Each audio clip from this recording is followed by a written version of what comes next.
নমস্কাৰ সকলোকে স্বাগতম জনাইছো মোৰ ইউটিউব চেনেল জিন্তু ভূমিক এডুকেটৰলৈ আপোনালোকে যদি প্ৰথমবাৰ এই চেনেলটোলৈ আহিছে তেনেহলে চেনেলটো সাবস্ক্ৰাইব কৰি থব আৰু কাষত থকা বেল আইকনটো প্ৰেছ কৰি থব আজি আমি ইংৰাজী পেডাগজি আৰম্ভ কৰিব ওলাইছো আমাৰ সিলেবাছত দিয়া ইংৰাজী পেডাগজি প্ৰথম যেটো চেপ্টাৰ আছে এটো আছে ল্যাঙ্গুৱেজ স্কিল আমি আলোচনা কৰিম আজি ল্যাঙ্গুৱেজ স্কিলৰ বিষয়ে ল্যাঙ্গুৱেজ স্কিল সাধাৰণতে আমি চাৰিটা এসপেক্টছৰ ওপৰত কওঁ it means the development of four basic skill চাৰিটা বেসিক স্কিল আছে হেকিটাৰ ওপৰতে আলোচনা First होइसे listening semantic aspects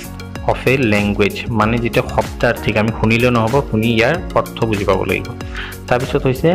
speaking phonetic phone হৈছে শব্দৰ লগত জড়িত phonetic aspect of a language reading হৈছে phonetic কাম graphic aspect ইয়াৰ দুটা aspect থাকিব মানে পঢ়া সময়ত আপুনি ফোন শুনিবও লাগিব আৰু গ্ৰাফ যেটো লিখা আছে এটো পঢ়িয়ে আমি শব্দ উচ্চাৰণ কৰিম আৰু 4 নম্বৰটো আছে writing graphical aspect of a language তেতিয়া এই চাৰিটা বেসিক স্কিলৰ ওপৰতে আমি আলোচনা কৰিম কোনটোৰ লগত কোনটো জড়িত কাৰ কোনটো সাব স্কিল আছে কিছুমান আৰু কি ধৰণে আমি এটা সম্পূৰ্ণভাৱে আলোচনা কৰিম আমি আগবাঢ়ো এতিয়া আমি চাৰি ধৰণৰ ল্যাঙ্গুৱেজ স্কিল পাইছো লিসনিং স্পিকিং ৰিডিং আৰু ৰাইটিং এইকিটা যেনেকৈ ক্ৰম অনুসৰি দিয়া আছে তেনেকৈ LSRW বুলি কয় এটো সিকোয়েন্সত যায় অৰ্থাৎ আগত আমি লিসনিং ডেভেলপ কৰো তাৰ পিছত স্পিকিং তাৰ পিছত ৰিডিং তাৰ পিছত ৰাইটিং এইকিটা ভিতৰত লিসনিং আৰু ৰিডিংত আমি কওঁ ৰিসেপটিভ স্কিল অৰ্থাৎ ইয়াত অকল আমি গ্ৰহণ কৰো ইয়াত আমি নিজে কিবা প্ৰস্তুত নকৰো বা নতুন কিবা উদ্ভাৱন নকৰো সেই কাৰণে লিসনিং আৰু ৰিডিংক আমি ৰিসেপটিভ স্কিল বুলি কওঁ আৰু স্পিকিং আৰু ৰাইটিংক কোৱা হয় প্ৰডাক্টিভ স্কিল এটো খুব প্ৰশ্ন আহে productive skill আৰু receptive skill তো মনত ৰাখিব listening আৰু reading ক আমি কওঁ receptive skill আৰু speaking আৰু writing ক আমি কওঁ productive skill আৰু এটা মন কৰিবলগীয়া কথা আছে যে speaking ত fluency টো কাৰ লগত এসপেক্টৰ লগত জড়িত থাকে speaking ৰ লগত আৰু writing ৰ লগত দুটা বস্তু এটা হ'ল accuracy আৰু এটা হৈছে গ্ৰামাৰ মই আগতে আলোচনা কৰিছো রাইটিং টো হৈছে গ্রাফিক্যাল এসপেক্ট যেটো আমি কি কওঁ মানে অঙ্কন সম্বন্ধীয় যেটো আমি গ্রাফ বনাও তাৰ লগত জড়িত এইকিটা কথা ইয়াত মন কৰিবলগীয়া আছে Language has four basic skills these are LSRW in a sequence মানে listening speaking reading আৰু writing in a sequence আমি পাই আইছো এটো এটা একটা সিকোয়েন্সত যাব লাগে the development of these skills must be in their sequential order মানে যেনেকৈ আছে তেনেকৈ যাব লাগে in an integrated manner integrated মানে গুটেকিটা একত্ৰীকৰণ কৰিব লাগিব তাৰ পিছত প্ৰথমত যেটো তাৰ পিছত এটো এনেকৈ হিকি গুটেকিটা একত্ৰীকৰণ কৰিব লাগিব তেতিয়াহে বস্তু এটা ভালদৰে হিকিব পাৰিব কোনো এটা বেস্ট লাৰ্ন কৰি So listening and speaking are known as primary skill thus these must be developed first প্ৰথমত আমি শুনা আৰু কোৱা বস্তুটো আহে মানে কোৱা বস্তু মুখে কোৱা শুনা এই বস্তুকিটা ইয়াক প্ৰাইমাৰী স্কিল বুলি কয় মনত ৰাখিব লাগিব লিসনিং আৰু স্পিকিংত প্ৰাইমাৰী স্কিল বুলি কয় সেই কাৰণে speaking and writing are also known as reinforcement skills thus they must be given equal importance speaking আৰু writing to কি হয় reinforcement skill মানে এটো ওপৰত ৰিইনফোৰ্স কৰিব লাগে পজিটিভ হোক নেগেটিভ হোক তাৰ পিছত এটো ডেভেলপমেন্ট আহে ইয়াৰ ওপৰত ইকুৱেল ইম্পৰ্টেন্স দিবলে কৈছে এতিয়া এটাকে আমি স্কিল কিটা আলোচনা কৰিম প্ৰথমটো আছে listening skill it is an oral aspect দুটা শব্দ আছে একটা হৈছে অৰেল আৰু এটা হৈছে অৰেল অৰেল হৈছে শুনাৰ লগত জড়িত অৰেল টু আৰু অৰেল মানে কোৱাৰ লগত জড়িত লিসনিং টু যেটো আমি শ্ৰৱণ সম্বন্ধীয় হেতু অৰেল ইনপুট বুলি কোৱা হয় it involves a sender a message and a receiver তিনটা বস্তু থাকে এজন সেন্ডাৰ থাকে এটা মেসেজ থাকে আৰু এটা কি আছে ৰিসিভাৰ থাকে বুজিবলৈ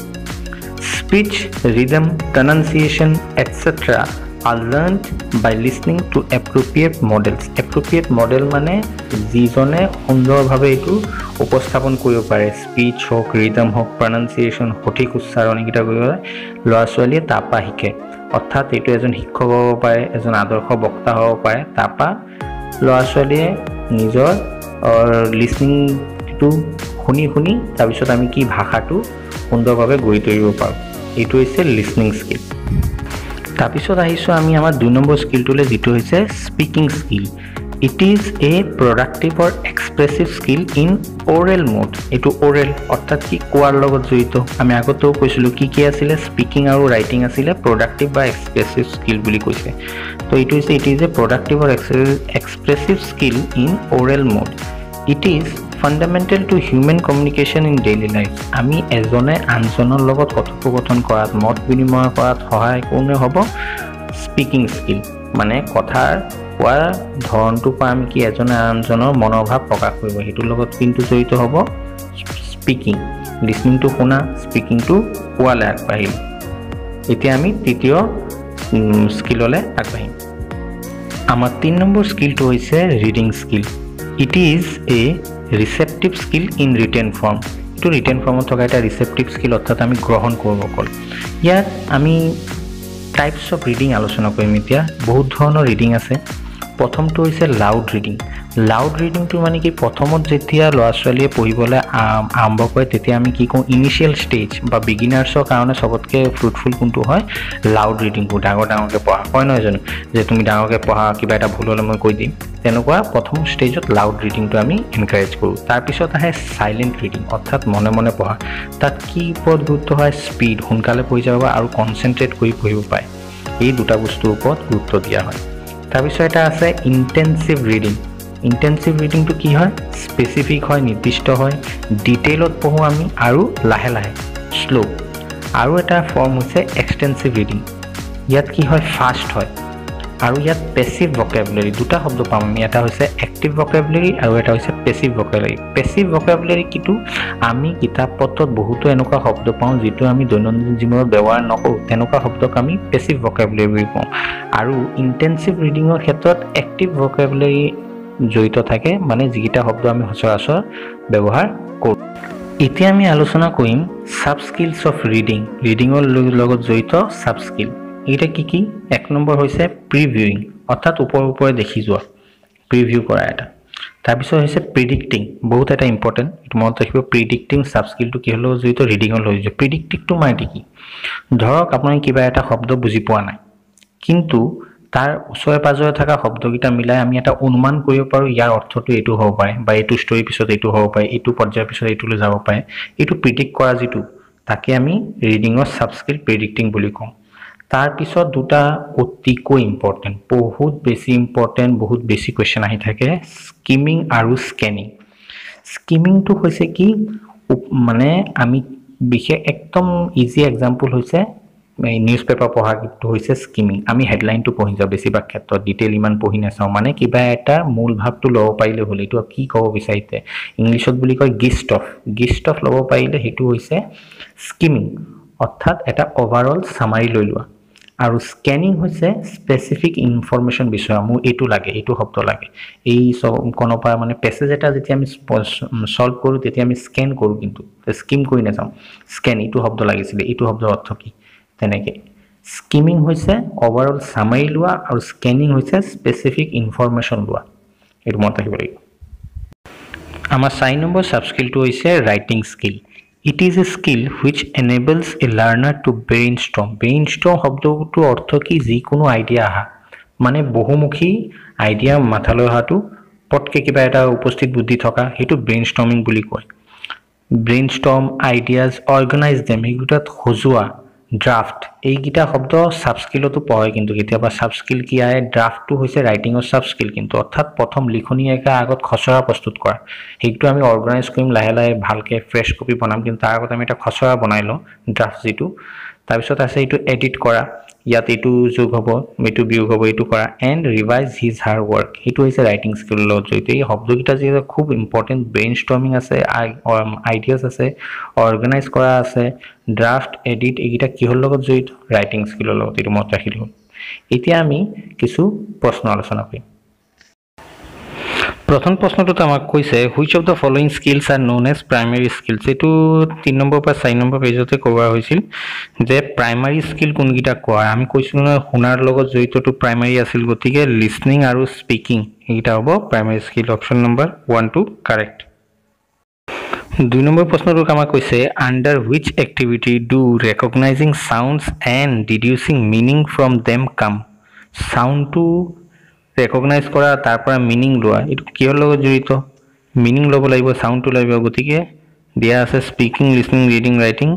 এটো যেটো ডিডিউস কৰিব লাগে মিনিং উলাব লাগিব এটো হ'ব লিসনিং 3 নম্বৰ প্ৰশ্নটো দিয়া আছে in order to know the correct pronunciation of English words the learner should know how to write the words know the spelling meaning and how they are pronounced know the meaning only know the spelling প্ৰথমত only যেটো থাকে আমি কেতিয়াও নলওঁ বেছিভাগে নলওঁ এটো আমি নেগেটিভ বইল ধৰিলো আৰু ইয়াত প্ৰনাউন্স কৰা মানে কি অকল প্ৰনাউন্স নহয় ইয়াৰ স্পেলিং জানিব লাগিব মিনিং জানিব লাগিব আৰু এটো সঠিক উচ্চাৰণটো জানিব লাগিব গতিকে ইয়াত শুদ্ধ উত্তৰটো হ'ব know the spelling meaning and how they are pronounce তেতিয়াহে শুদ্ধ উচ্চাৰণ কৰিব পাৰিব 4 নম্বৰটো দিয়া আছে primary teacher should introduce reading through stories picture books alphabet books only phonic teaching তো অনলি তো আমি বাদ দিও আমি জানো যে প্ৰথমত ৰিডিং টু ইন্ট্ৰোডিউস কৰিবলৈ অকল অ্যালফাবেট যদি শিকাও এই বুলি নহয় এই লগত এপলৰ ছবিটো যদি আমি ইন্ট্ৰোডিউস কৰো তেতিয়া ভালদৰে শিকিব পাৰে গতিকে ইয়াত সবতকে ভাল এক্সাম্পল যেটো হ'ব এটো হ'ব পিকচাৰ বুকস গতিকে শুদ্ধ উত্তৰটো হ'ব পিকচাৰ বুকস 5 নম্বৰটো আমাক কৈছে listening comprehension is a hearing skill receptive skill creative skill আৰু প্ৰডাক্টিভ স্কিল আমি হিয়াৰিং স্কিল আৰু ক্ৰিয়েটিভ স্কিলটো পোৱা নাই দুটা স্কিল পাইছিলো ৰিসেপ্টিভ স্কিল আৰু প্ৰডাক্টিভ স্কিল ইয়াত লিসেন কৰি আছে নিজে কিবা প্ৰডিউস কৰা নাই অকল শুনি আছে গ্ৰহণ কৰি আছে গতিকে এটো ৰিসিভ কৰাটোৱে হ'ব গতিকে এটো হ'ব ৰিসেপ্টিভ স্কিল ইয়াক প্যাসিভ স্কিল বুলিও ক'ব পাৰি গতিকে ইয়াত শুদ্ধ উত্তৰটো ৰিসেপ্টিভ প্ৰডাক্টিভ কেতিয়া হ'ব নিজে কিবা উৎপাদন কৰিলে নিজে কিবা নতুনত্ব আনিলে তেতিয়া হ'ব 6 নম্বৰটো আমাক কৈছে at class 2 sharing stories familiar experiences and interests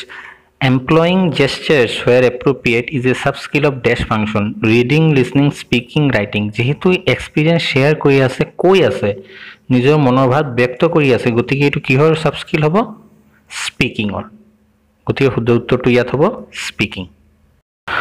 7 নম্বৰটো আমাক কৈছে প্ৰেডিকশন ইন টাৰ্মস অফ ৰিডিং ৰেফাৰ্স টু প্ৰেডিকশন ৰিডিংৰ ক্ষেত্ৰত কি ব্যক্ত কৰে প্ৰিভিউইং এটো হ'ব নহয় এটো বেলেগ এটা সাব স্কিল আছিল using prior knowledge of the subject and the ideas in the text as clues to the meanings of unknown words এটোৱে পাইছিল নজনা শব্দগিটাও যেটো দিয়া আছে তাৰ বা আগৰ যেটো নলেজ আছে হেতু পা নজনা শব্দটো উদ্ভাৱন কৰিব using knowledge of subject of guessing the content vocabulary paraphrasing তো গতিকে ইয়াত শুদ্ধ উত্তৰটো হ'ব অপশন 2 আৰু ইয়াত প্যাৰাফ্ৰেজিং মানে নিজৰ ভাষাত লিখাটো বুজায় হেতু জানি থব লাগে 8 নম্বৰটো আমাক দিয়া আছে লাৰ্নিং টু ৰিড মিন্স যে ৰিড কৰা মানে লাৰ্নিং টু ৰিড মানে কি বুজায় ৰিডিং এলাউড জোৰ কৰি পঢ়া reading letters of alphabets into sounds alphabet গিটা সাউন্ডত পঢ়া decoding the structure of a language স্ট্ৰাকচাৰটো ডিকোড কৰিব পৰা মানে এটো কি কৈছে বুজিবা ডিকোডিং দা মিনিং টু উদ্ভাৱন কৰা লাৰ্নিং টু ৰিড বুলি ক'লে অকল যে লেটাৰ গিটা উচ্চাৰণ কৰিব শিকিলো হেতু নহব ইয়াৰ লগত সদায় মিনিং জড়িত হৈ থাকিব ইয়াত শুদ্ধ অপচনটো হ'ব ডিকোডিং দা মিনিং 9 নম্বৰ প্ৰশ্নটো আমাক কৈছে intensive reading is aimed at helping the learners read a text for কিহৰ কাৰণে হেল্প কৰে intensive reading improving study skills accuracy pleasure only information আমি পাইছো ইনফৰমেটিভ ইন্টেনসিভ ৰিডিংৰ ক্ষেত্ৰত কি আছিল ইনফৰমেটিভ আছিল স্লো আছিল আৰু এটো ডিটেইল এনালাইসিস আছিল গতিকে ইয়াত শুদ্ধটো হ'ব ইনফৰমেশন Question number 10 to আছে scanning and skimming are strategies for speaking thinking reading writing thinking to আমি পোৱা নাই এটো হ'ব নোৱাৰে আমি পঢ়িছিলো স্ক্যানিং আৰু স্কিমিং আছিল কিহৰ পাৰ্ট যে কিবা এটা পঢ়ি তাৰ মূল ভাৱটো লোৱাটো আছিল স্কিমিং আৰু স্ক্যানিং হৈছে কিবা এটা স্পেসিফিক ইনফৰমেশন বিচাৰি আমি যদি কিবা এটা পঢ়ো তেতিয়া হৈছিল হেতু স্ক্যানিং গতিকে দুয়োটাই আছিল ৰিডিংৰ পাৰ্ট তো এতিয়া শুদ্ধ উত্তৰটো হ'ব ৰিডিং ইমানলৈকে আছিল আজি আমাৰ ইংৰাজী পেডাগজি আপোনালোকে কেনে পালে জনাব কমেন্ট গিটা কৰিব তেতিয়া উৎসাহ পাম কিছু আগলে ভিডিও বনাবলৈ উৎসাহ থাকিব নহলে আমাৰো মন নাযায় যে কোনো যদি নেচায় তেতিয়া হলে ভিডিও বনাই আমি কি কই তে যদি ভাল লাগে নিশ্চয় জনাব কমেন্ট কৰিব লাইক কৰিব শেয়াৰ কৰিব আৰু সাবস্ক্ৰাইব নিশ্চয় কৰিব ধন্যবাদ